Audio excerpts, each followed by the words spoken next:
Friends, तो आज हम आए हैं मालवण से कुछ किलोमीटर्स दूर, जो कि आचरा करके गांव है, विलेज।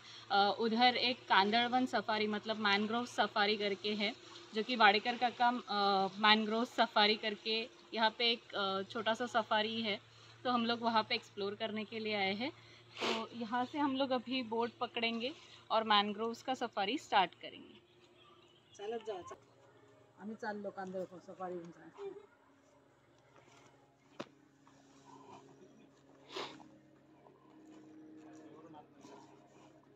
ये है अपने वाडेकर काका। ये हम लोग को अभी सफारी में सफारी कराएंगे, के बारे में जानकारी देंगे। हाँ।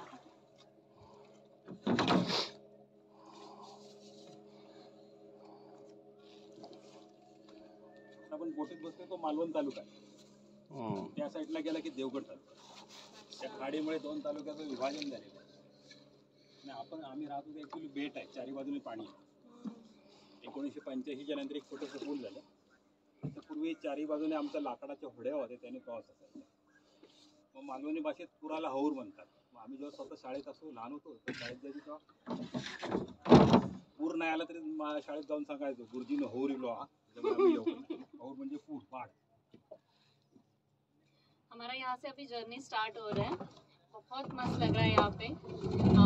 अभी जो काका है हमको पूरा का पूरा इन्फॉर्मेशन देंगे। यहाँ से जो भी छोटा छोटा प्लांट्स है इधर, उस सब चीज़ का वो इन्फॉर्मेशन दे देंगे। आणि त्याला दगड आहे आणि रशी आहे, तो हे जाळं इथे समजण्यासाठी पुन्हा आहे, थर्माकोल वरती तरंगण्यासाठी दिलेली आहे।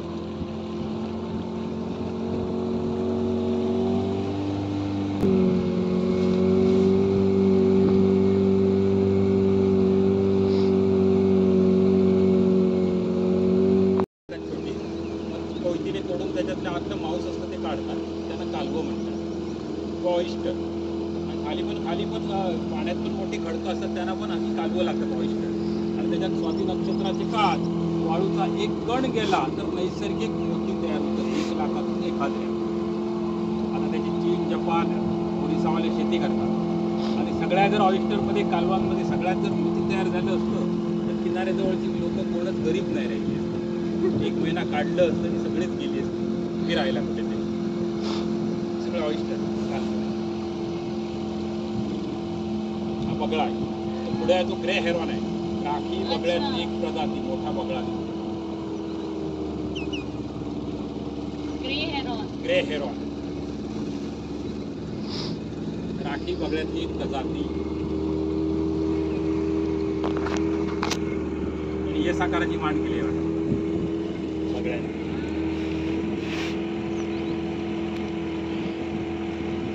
या साईडला ते सगळं खारफुटी, मँग्रोव्ह किंवा कांदळवन, सगळी कांदळवन मँग्रोव्हची झाड आहेत। त्याच्या आतमध्ये 10 ते 15 हजाराच्या संख्येने वटवाघळं आहेत, बॅट। आणि परागीकरणात त्यांचं पण एक महत्त्वाचा रोल आहे। काही जणांच्या बिया वटवाघळाने खाऊन टाकल्या तर रुजतात, नाही तर रुजत नाही। आणि पक्षी असले तरी वटवाघळं स्वस्त नाही, थंडी नाही घालत, पिल्लार जन्म देतात फक्त। आणि सगळ्या विधी ते तोंडानेच करतात, त्यांना तोंडच आहे फक्त, खातात पण तोंडाने आणि विष्ठा पण तोंडानेच टाकतात। त्याच्यामुळे मालवणी भाषेत वाईट वागणाऱ्या माणसाला सांगतात, वाईट वागलंस तर तू वाघळाचे जन्म घेतलंस, आपलं आपण खातेलच, ते झाडावर उलटं टांगाल।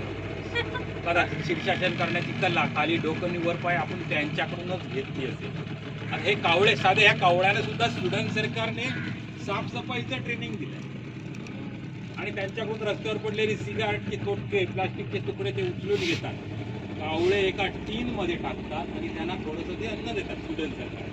आणि स्वीडन सरकारला तो साफसफाईचा खर्च परवडतो आहे। कावळे स्ट्राईक करत नाही आहे, पगारवाढ मागत नाही आहे, जुनी आणि नवीन पेन्शन सुद्धा मागत नाही आहेत। आणि आठवड्याचे 7 दिवस काम करतायत, 5 दिवस नव्हे। ते किंगफिशर बघायचे, हा बघा ही कोणती झाड आहे सांगणार ते त्याची माहिती। हे सगळं आता दिसतं, हे सगळं आचऱ्याचे कांदळवन, खारफुटी वन किंवा मँग्रोव्हचं वन। हे 210 हेक्टरमध्ये पसरलेलं आहे, म्हणजे साधारण 600 एकरमध्ये। आणि आपल्या भारतात याच्या पूर्व किनारपट्टी आणि पश्चिम किनारपट्टीवर 59 प्रजाती। तर आपल्या आचऱ्यामध्ये वनस्पतीच्या 9 कुळातील 20 प्रजाती आहेत। त्यांना सुद्धा आपल्यासारखं कुळगोत्र सगळं आहे या झाडांना सुद्धा. वनस्पतीच्या 9 कुळातील 20 प्रजाती आणि काही प्रजाती आहेत त्या इथेच सापडतात. एक झायरोकार्पस ग्रेनाटम आहे, त्याला मराठीमध्ये बेलाना म्हणतात. सायनिमेट्री इरापू आहे. आणि इतर झाडांच्या तुलनेने ही झाडं 6 पट जास्त कार्बन डायऑक्साईड वायू स्वतः शोषून घेऊन शुद्ध ऑक्सिजनचा पुरवठा करतात. जसं जगाचं फुफ्फुस ॲमेझॉन आहे, मुंबईचं आरे, तसं सिंधुदुर्ग जिल्ह्यात हे फुफ्फुस आहे. हे शुद्ध हवेबरोबर इथल्या लोकांना रोजगार पण पुरवतो. पावसात जेव्हा समुद्रातली मासेमारी बंद असते तेव्हा लो टाईडला किंवा हॉटेलला ह्याच्या आतमध्ये जाऊन मोठे शिंपले असतात, त्यांना म्हारई म्हणतात.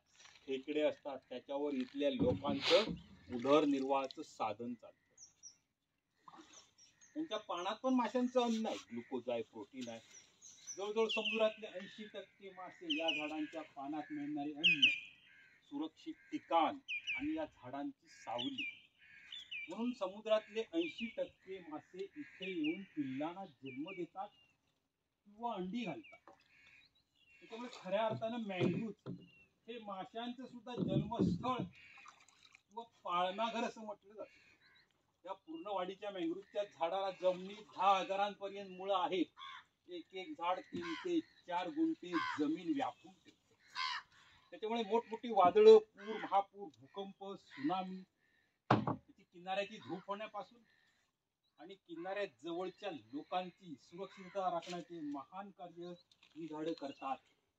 त्याच्यामुळे मँग्रुव्हला किनाऱ्यांची सुद्धा जीवनरेखा असं म्हटलं जाऊन दिलं. आज जगातल्या 92% लोकांना शुद्ध आणि स्वच्छ हवा मिळत नाहीये. दूषित हवेमुळे दरवर्षी जगातले 70 लाख लोक अकाली जग सोडून जात आहेत. जगातल्या 30 प्रदूषित शहरातली 22 प्रदूषित शहर आपल्या भारतात आहे. आणि सगळी झाडं साध्या पोटदुखीपासून एड्सपर्यंत औषधीयुक्त अशी झाडं आहेत. नाही म्हटलं तरी जगात एक 5 लाख प्रकारचे वनस्पतीचे प्रकार असतील, त्याच्यातले किमान 5,000 तरी औषधी असतील. पहिले आपले चरक, सुश्रुते, ऋषीमुनी होते, ते युद्धात नाक कान कापलं तर झाडाच्या पाल्याने जोडत होते. एवढी आपल्या आयुर्वेदात झाडांमध्ये की निसर्गामध्ये ताकद आहे. याच्या आतमध्ये पान विंचू आहेत, पान साप आहेत, अजगर आहेत, खवले मांजरे आहेत, घोरपडी आहेत, जंगली डुकर आहे, गोल्डन जाकल आहे. आणि भारतीय अजगर 2 वर्षे आणि 9 महिने काही न खाल्ल्याशिवाय जगल्याचं पण रेकॉर्ड आहे. इथे 200 ते 250 पक्ष्यांच्या प्रजातीच्या अधिवासाची नोंद आहे. इथे व्हाईट बेल्ड सीगल आहेत, कार्मोरंट आहेत, सँड पायपर आहेत, ग्रे हेरॉनचे काही जाती आहेत, आयबिस आहे, पांढरी शराटी आहे, काळी शराटी आहे, ब्राह्मणी काईट आहे, किंगफिशरचे आपल्या इथे 4 जाती आहेत. अशा विविध प्रकारच्या पक्ष्यांच्या पण जाती आहेत. आणि आता आपण जी बिया काढल्या ना, या शेंगा, या झाडाचे शेंगा काढल्या, या बिया आहेत.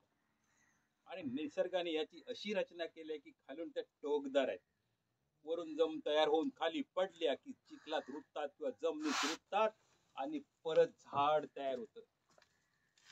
निसर्गाला माहित होतं की मनुष्य लावणार कमी, असलेले तोडूनच टाकणार. त्याच्यामुळे त्याने स्वतःचा डिझाईन स्वतः केलाय. तो खालचा बघा, तो असं खाली पडला की चिखलात रुततो आणि परत झाड तयार होतं. आणि या झाडाचं याला आपण मराठीमध्ये कांदळ म्हणतो. तर या झाडाचं बॉटॅनिकल नाव आहे रायझोफोरा ॲपिक्युलेटा. त्याच्यामध्ये आपल्याकडे 5 जातीची झाडं आहेत. परत रायझोफोरा ॲपिक्युलेटा आहे, रायझोफोरा मुक्रोटा आहे, आहे, सिरियस टॅगल आणि कॅन्डेलिया कॅन्डल. आणि आता बारीक पानाची ही इकडे प्रजाती दिसते, हे बघा, याला आपण मराठीमध्ये तीवर म्हणतो. ही बारीक पानाची प्रजाती दिसते, तो आहे ॲबिसिनिया मरीना. त्याच्यातली आपल्याकडे दुसरी पण एक जात आहे, ॲबिसिनिया ॲपिसोनालिस. आणि ही सगळी झाडं साध्या पोटदुखीपासून एड्सपर्यंत औषधयुक्त आहेत अशी झाडं आहेत. आता या झाडांच्या फांद्यांची लेवल दिसते ना वरती, तिथपर्यंत हायटाईटला पाण्याची पातळी वाढते. आणि हे रोज चंद्राच्या गुरुत्वाकर्षण शक्तीवर प्रत्येक दिवशी 52 मिनिटाच्या फरकाने असतं. एकच टाइम हायटाईटचं किंवा एकच टाइम भरतीचं नसतं. काही लोकांना वाटतं सकाळचीच भरती असते, काही लोक म्हणतात दुपारची, काही लोक संध्याकाळची. तर तसं नाही, चंद्र उगवला की भरती सुरू झाली. चंद्राच्या उगवण्यावर किंवा चंद्राच्या गुरुत्वाकर्षण शक्तीवर हे सगळं अवलंबून आहे, भरती आणि हओटी. 2 वेळा भरती आणि 2 वेळा हओटी. तरी पण आपण मैलात काढलं तर आपल्यापासून 2,40,000 मैल दूर चंद्र आहे, तरी पण त्याची गुरुत्वाकर्षण शक्ती एवढी जाणवते. आता आपण चांद्रयान 3 उतरलं, हा भाग वेगळा झालाय. आता रायझोफोरा किंवा कांदळवानाच्या पानामध्ये टॅनिन नावाचं द्रव्य पण आहे. म्हणजे भविष्यात सुकलेली पानं चहापत्तीला सुद्धा पर्याय ठरू शकतील. अधिक आपल्या शरीरात अपचन झालं की एक औषध वापरतात, गॅलिक ऍसिड, ऑस्कॉर्बिक ऍसिड किंवा क जीवनसत्व. ते रायझोपोराच्या सालीमध्ये, पानामध्ये विपुल प्रमाणात आढळतं. थोडं झूम करू, थोडं झूम.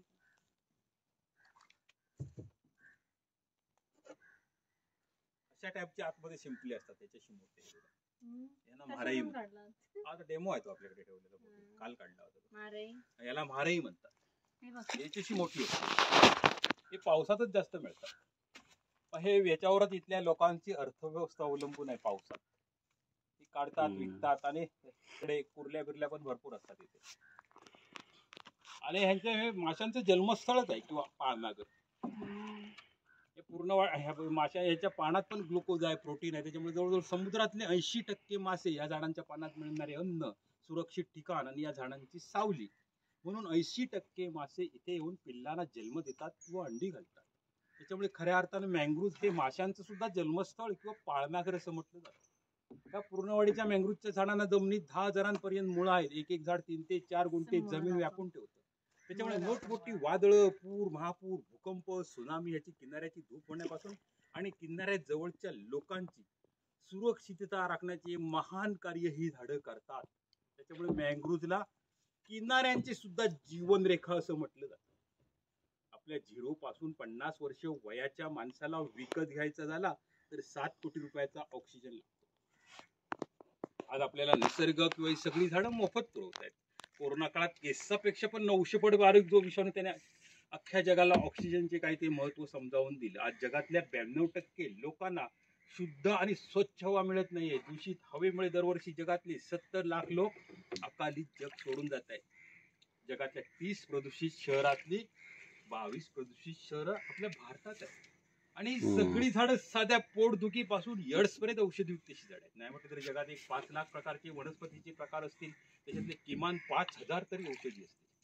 पहिले आपले चरक, सुश्रुते, ऋषीमुनी होते. ते युद्धात नाक कान कापलं तर झाडाच्या पाल्याने जोडत होतं. वाघांची संख्या होती.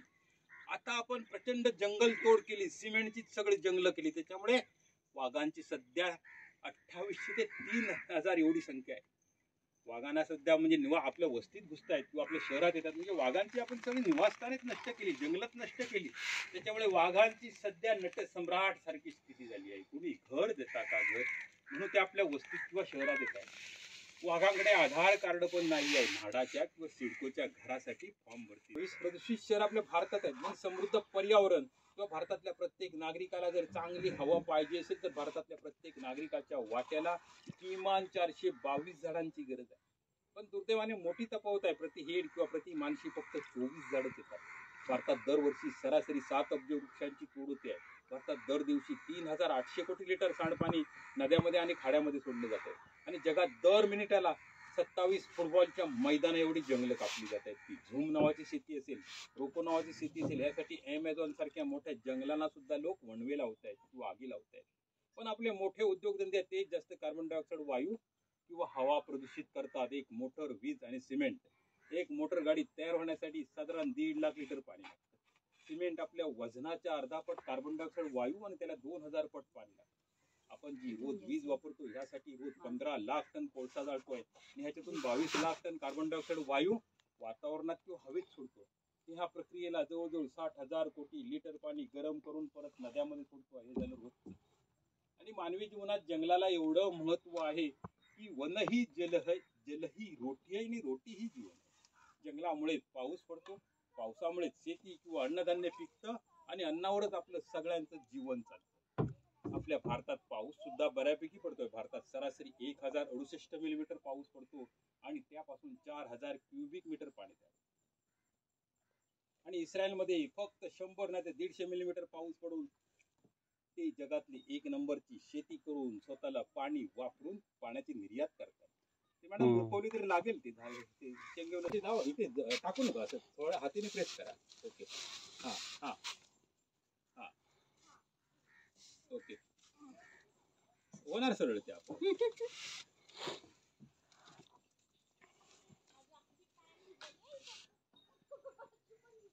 वरचे आहे ना टोपी कॅप ते निघून जाणार, आपोआप पडणार खाली. झालं तर सगळं गेला तर एखाद्या ह्याच्यातून हत्ती जातो, नाही तर त्याचं शेपूट अडकतं.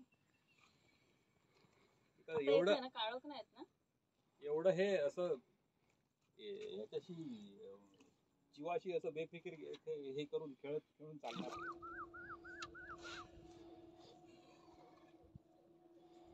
मस्त साऊंड आहे ना. सगळे पक्षी कॉल करतायत ते वेगवेगळे. आता तो ओरडला, मध्ये ओरडला तो किंगफिशर होता, त्याच्यानंतर ओरडला तो भारद्वाज होता. हा किंगफिशर.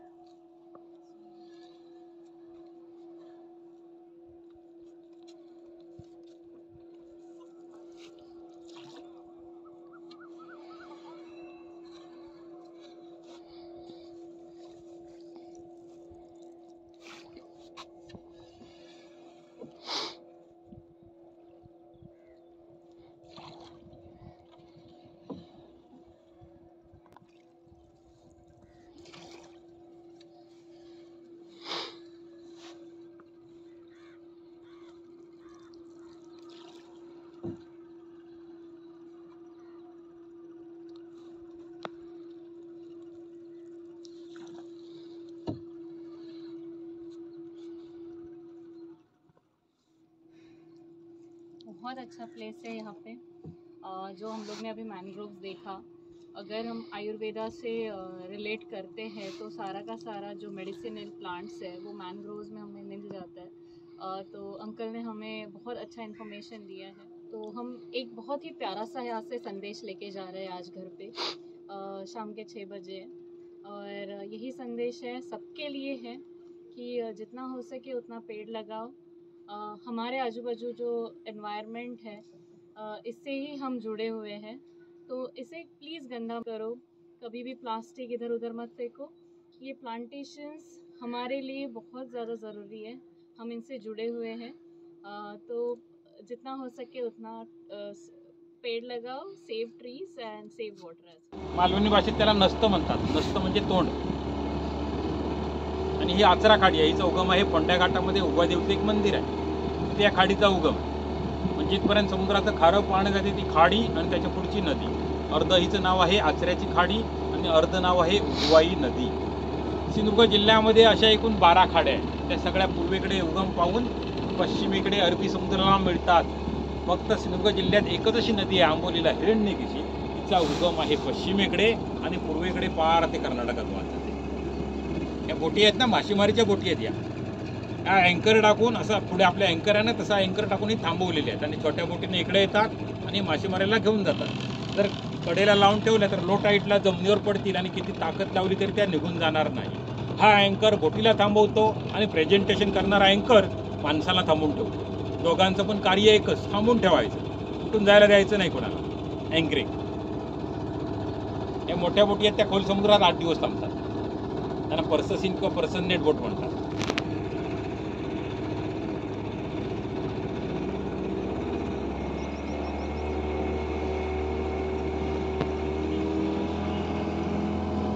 हे आता आचरा बीच किंवा आचरा बंदर हे तिकडे ते बोटी थांबल्या आहेत त्या आचरा.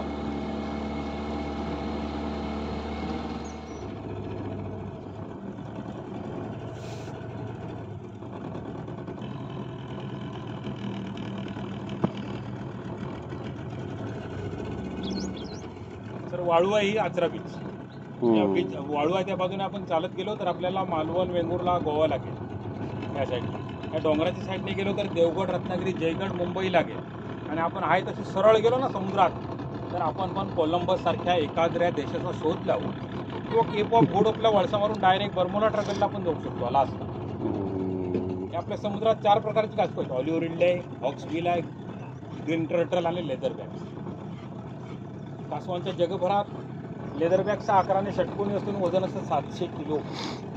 पुराणात आपल्या विष्णूचा अवतार मानतात. व्हेज आहेत, काही नॉनव्हेज आहेत. कासवांचं आयुष्यसुद्धा मोठं आहे. 150-200 वर्षे कासव जगू शकतात. कासवांची नजर पण फार तीक्ष्ण आहे. त्यांच्या डोळ्यात तिसरी पाकळी.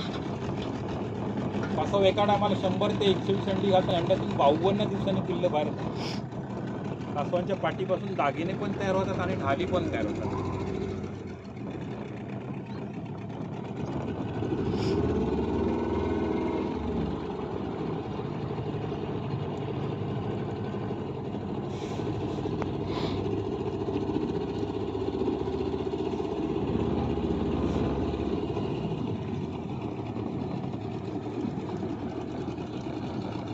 आपल्या जगभरातल्या समुद्रामध्ये माशांच्या 21,000 जाती आहेत आणि आपल्या भारतात 1600 आणि महाराष्ट्रात 600.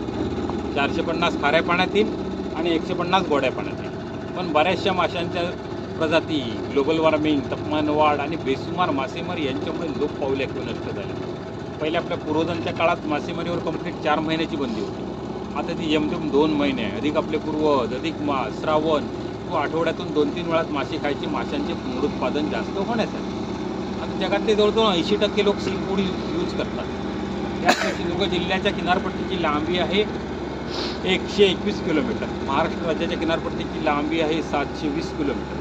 भारत देशाच्या किनारपट्टीची लांबी आहे 8000 किलोमीटर आणि भारतातल्या 9 राज्यांना असा समुद्रकिनारा लाभलेला आहे. आणि आपल्या भारतात 82 सागरी जिल्हे आहेत आणि आपल्या भारतीय समुद्राची हद्द आहे 20 दशलक्ष चौरस मीटर आणि जगाच्या समुद्राच्या किनाऱ्याची लांबी आहे 3,12,000 किलोमीटर आणि भारतीय सगळ्या नद्यांची लांबी आहे 29,000 किलोमीटर. भारतीय समुद्रात आता फक्त 2,000 डॉल्फिन्स उरले आहेत आणि गंगेमध्ये 300. कोड्या पाण्यातले पण डॉल्फिन्स असतात. त्यांना आपण इथे गादारडा असं म्हणतो. मालवणी भाषेत जाड आणि मोठक्या माणसाको म्हणतात. खाऊन खाऊन गादेरेड्यासारखं बोललो आहे.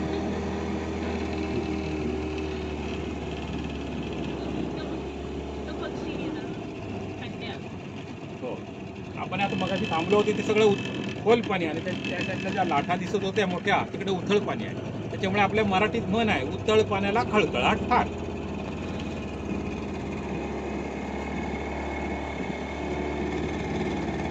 आणि मानवी जीवनात जंगल एवढं महत्व आहे की वन ही जल ही रोटी आणि रोटी ही जीवन आहे. जंगलामुळे पाऊस पडतो, पावसामुळे शेती किंवा अन्नधान्य पिकतं आणि वाडेकर काकांनी जो अच्छे से कांदड़वन की सफारी किया है उसके लिए मेरे को इनका धन्यवाद मानती हूँ. और इन्होंने जो भी संदेश दिया है वो मुझे लगता है कि सबके पास पहुँचना चाहिए. Please like, share and subscribe to our channel. Thank you.